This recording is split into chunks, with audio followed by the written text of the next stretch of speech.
Assalamualaikum warahmatullahi wabarakatuh. Halo semuanya, perkenalkan nama saya Bunga Marazeti dengan NIM 05252017 dari Prodi Ilmu Administrasi Negara.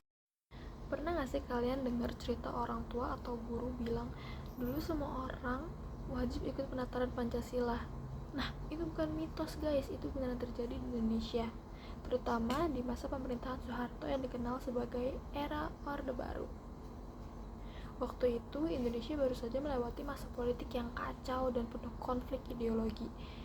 Negara butuh sesuatu yang bisa menyatukan semua orang, dan jawabannya Pancasila. Salah satu peristiwa penting di masa Orde Baru adalah munculnya program yang namanya P4, Pedoman, Penghayatan, dan Pengalaman Pancasila. Program ini dikelola oleh lembaga pemerintah bernama Badan Pembinaan Pendidikan Pelaksanaan Pedoman, Penghayatan, dan Pengalaman Pancasila, atau yang disingkat dengan BP7. Panjang banget ya. Intinya, semua orang dari siswa, mahasiswa, sampai pegawai kantor harus ikut penataran Pancasila. Kebayang gak? Bayangin hari ini tiba-tiba semua orang wajib ikut kelas Pancasila nasional. Tujuan program ini sebenarnya simple, supaya semua warga Indonesia punya pegangan nilai yang sama, karena Indonesia itu kan super beragam ya guys, beda suku, agama, budaya, bahasa, dan lain-lain. Jadi negara ingin memastikan kita tetap punya satu identitas bersama.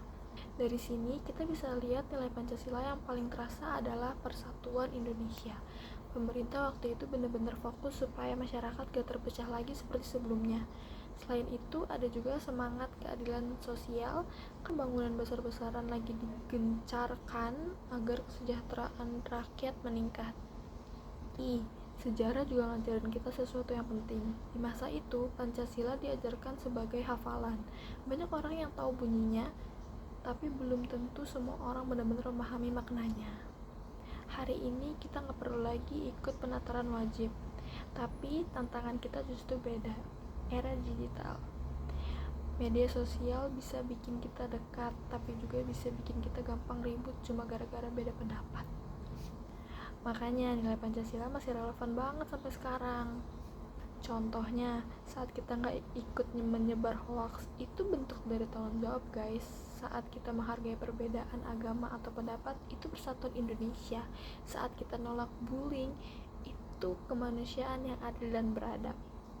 Jadi Pancasila itu bukan cuma teks di buku pelajaran. Pancasila itu cara kita bersikap sehari-hari.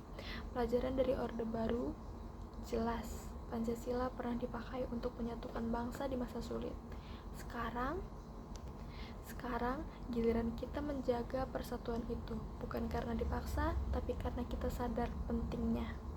Karena masa depan Indonesia ada di tangan generasi muda, dan Pancasila masih menjadi kompasnya. Sekian dari saya. Wassalamualaikum warahmatullahi wabarakatuh.